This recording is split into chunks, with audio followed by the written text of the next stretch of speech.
Hey guys, me and Team here, and this time I'll be bringing you a match against the Blue Terran SpongeBob. Yeah, apparently has some ocean-going dude of questionable intelligence as my opponent, and he has chosen the Terran race. I don't know, I'm not a big SpongeBob fan. He's kind of not so bright and gets by on luck, and it's kind of aimed at kids, so I don't like the message that delivers. Whatever. I know there's SpongeBob fans out there, and I'll probably get flamed for that, but it just doesn't seem like a good show to me. But to each their own. To each their own. I'm going to open up very standard 14 pull and 13 gas. So I'm just going to watch my opponent here for now, because I haven't watched this replay, I don't think, since I played the game. Okay, so pretty standard stuff. Wall ramp choke. I've already expressed my frustrations with this, so I don't need to do it again. One thing I do, really have been for quite a number of games that I've been posting lately, is 13 Drone Scout. You can send them earlier, but I don't really see the point, because you're not going to see too much of significance other than proxy, which you can find with an Overlord if you're looking for it. So, send this guy a little bit later, maybe see something meaningful, slightly more helpful economy. Plus, I heard some good players do that, so whatever. I'll pretend like I'm a good player too. Join the club. Cool Kid Club. Orbital Command. Looks pretty standard Terran fare. He's one thing I did notice is that he's building a Marine and not dropping a Tech Collapse. So I do know that I don't have early Reaper play coming. And that changes what I'm going to spend my early gas on, as you'll see. Right here. As soon as Queen is up, instant lair attack. And that's because I knew there was no Reaper harass. He had not started on a factory prior to killing my drone either. So I don't even have to worry about Hellions immediately. So I was really able to get away with the fast lair attack. So in this case, his wall isn't providing him as much of an advantage as it might otherwise. Just because while he's building no units, well, neither am I. So He's also dropping early command center for an expansion, starport. Okay. Starport's not going to catch me off guard too badly since I'm going lair tech. I've also managed to decently saturate, so there you go. Notice that I'm only getting wing speed now. I probably could have gotten it a little sooner. Also getting pneumatized carapace and zerglings. One thing I've started doing against Terran more is just going zerglings banelings with upgrades. Upgrades. They are pretty important and neglected.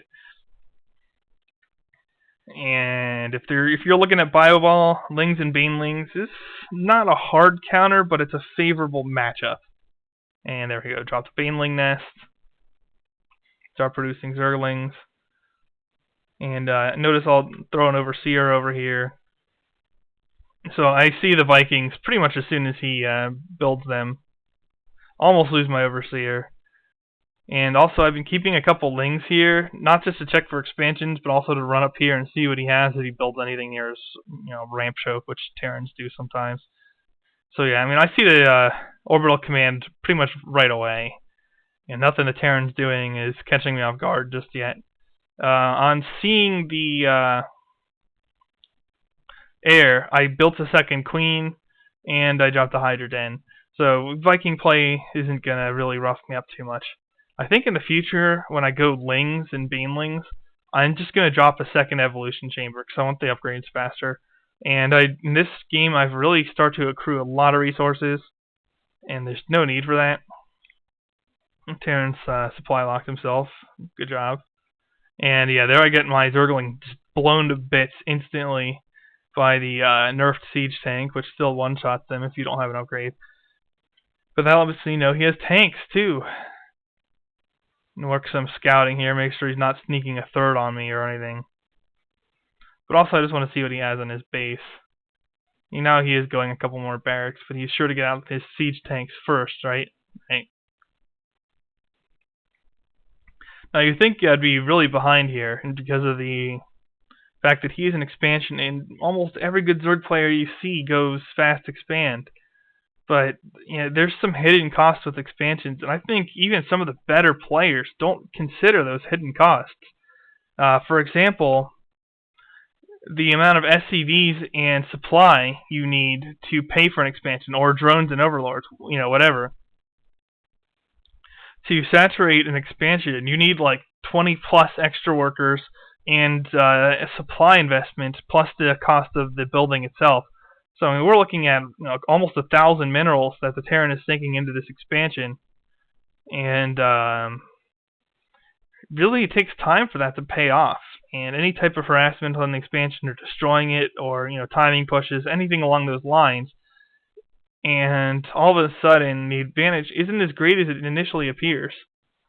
So here I already have Zerg Carapace, and as you can see, I'm trying some shenanigans.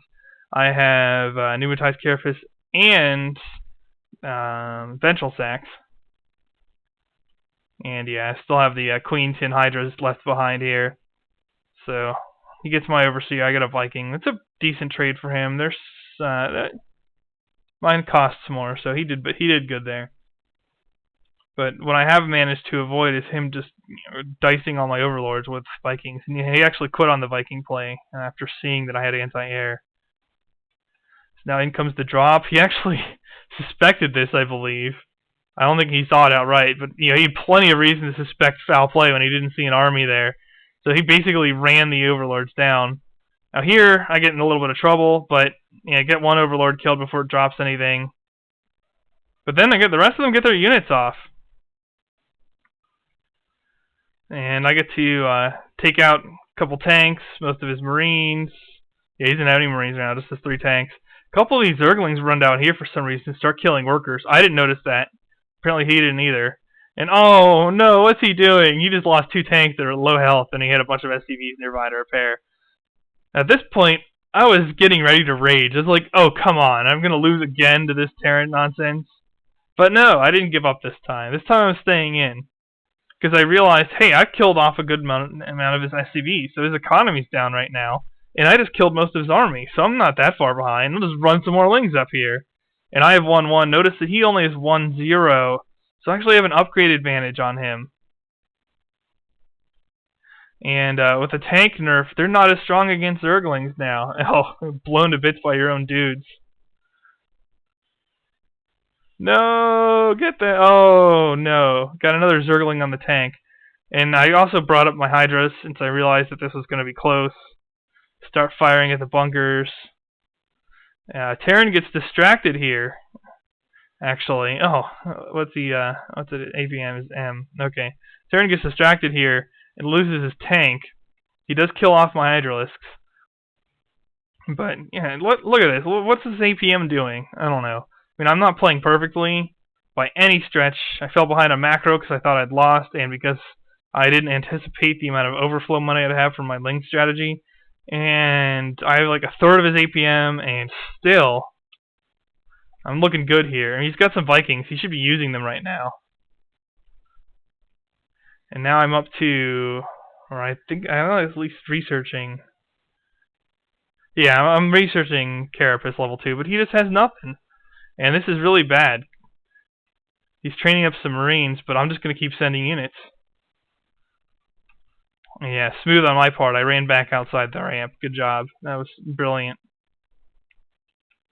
So he cranks out some more Marines. And he's got like nothing in terms of SCVs, of course, but he still has the mules. And I'll have a little bit more energy for mules soon. But the mules keep him at least respectable income. I'm going to be ahead, obviously, since I'm still mining my main with full saturation, and he split his SCVs up and I killed some of them. And I'm finally picking up an expansion. So this whole time I've been all on base, and he actually had an expansion up, and I'm still ahead. I would have probably killed him on the drop, except for that he undersaturated his natural and main and trained units instead, which is really baffling. But whatever, I mean, it kept him alive longer.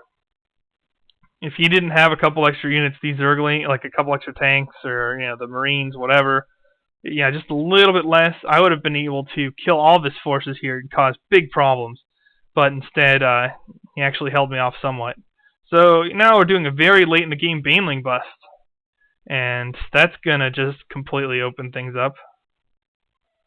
He starts kiting me. I don't care. I busted through. Now I have second Carapace upgrade, and he once again has like pretty much nothing in his base. So that's gonna be good game, and we get a Terran Rage Quit. Oh, that's just lovely. So there we go. Lings and Banelings against Terran. And I don't know. I kind of like this strategy, although I think in the future I might not go as heavy on the drops. I might just get centrifugal hooks. I think it's going to depend on the matchup. But anyway, see you guys in the next video, or maybe tomorrow for some Civ 5 stuff, after I record it, that is. The Mean Team, signing off.